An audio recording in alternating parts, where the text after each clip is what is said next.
is for you. Are you kidding me? This was me screaming at the sky. This was not how I expected the day to start. You see, 6 days earlier, I had begun what was to be a 191-mile trek across the country of England. My friend Caroline had invited me there. She was born in London, born and raised, and she had this lifelong wish to walk one of the long distance hikes across England. She invited me. How could I turn her down? So in July of 2009, we flew to London, took the tube, several trains, to a little town in northwestern England called St. Bees. For the next 13 days, we would hike between 8 and 23 miles a day, making our way across England to Robin Hood's Bay. Days 1 through 5 were fairly typical. We started in St. Bees, we headed north a bit along the Irish Sea, along some beautiful cliffs, and then headed eastward. And what I quickly learned about London, about England, the country, is that we here in the United States really have no idea what the color green looks like or how many different shades of green there can be. You would look out from a fell, pardon me, and it would look like a quilt of green with stone walls and sheep. Lots and lots and lots of sheep. And that was fairly typical for days 1 through 5. And we were excited for day 6 because it was going to be the second longest day of the hike of the trip. It would be a 17-mile day. We were going to be staying in an inn where Alfred Wainwright had stayed. Alfred Wainwright was the person who popularized this coast-to-coast path. Not only was day 6 17 miles, it was also the highest elevation day. So we would be hiking up Kidsty Pike, hiking down the other side, quick little jaunt around a reservoir, and then maybe 3 or 4 miles into the little town of Shap, where we would end up at a bed and breakfast called Brookside House, run by a woman named Margaret who had been catering to coast hikers for 30 years, so we knew we would be in good hands.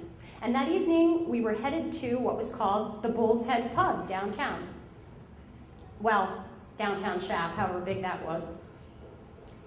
But the night before, we ended up at the inn.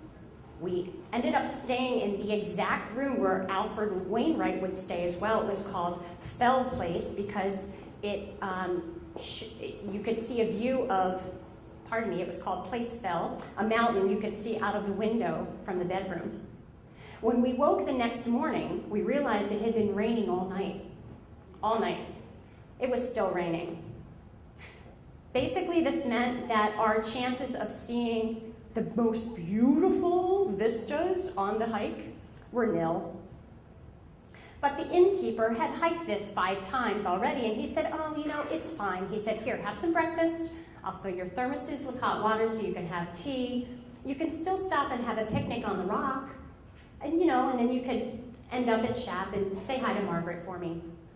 So we were prepared. We had our rain gear. We headed out the door. But when we got to the path that started up Kidsty Pike, because it had been raining all night, and it was still raining, the paths were really more like waterfalls. So we're hiking up and realizing that this is going to be a little more challenging than we expected. An hour and a half in, our boots were filled with water. If any of you in the audience are hikers, you know that water is not your best friend when you're hiking. You need to try and keep your feet dry, so this was a bad thing. We get to the top of Kidsty Pike, it is completely misted over, completely fogged out. And I need to mention that the coast-to-coast path is not like a national trail. Really the best way to get to understand this trail is to study a guidebook, talk with other hikers at the pubs in the evening. We were supposed to get a bearing on what was called Angle Tarn, a lake in the distance, and then use our compass to move northwest from that lake. But the hill was completely misted over. There was no way we were going to see the lake, which is why I was standing on the mountain going, "Are you kidding me? How am I supposed to get anywhere. 10 seconds later, there was an opening in the mist. There was Angle Tarn. Luckily, my girlfriend Caroline is a whiz with the compass. She got our bearing, and we were on our way again. We were headed down the other side of Kidsty Pike this time, still walking through waterfalls on the way. I slipped and fell and busted my ass pretty hard. But, I knew I could still walk, but I wasn't sure how I was going to keep myself together. We had to continue 6 miles along a water reservoir. Again, these were mountains. It was raining. There was lots of water. It's pretty dangerous. But we knew that we really couldn't turn back, and we knew we really didn't want to just sit still and wait for mountain rescue to come get us. So we kept moving forward. About 6 hours later, we rolled and fell onto the front step of Brookside House. And Margaret opened the door and she said, I expected you 4 hours ago. I said, yeah, I get it. We didn't make it 4 hours ago. Here we are.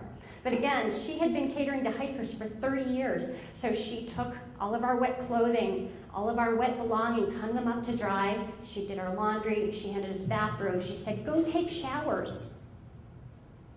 We were scheduled to go to the Bull's Head pub in downtown Shap that evening, but I was not going outside again that day. And Margaret said, oh, but dear, you need sustenance. And I said, Margaret, I'm not going outside again today. I'm not doing it. So she made me a ham and cheese sandwich and gin and tonics. They were the best ham and cheese sandwich and gin and tonics on earth ever. Ever. And I think I paid $4 for them. Ever. So the next morning, we woke up. There was a nice little note from Margaret that said, nice day today, just a few showers. Caroline and I packed up our belongings. We got ready for the day.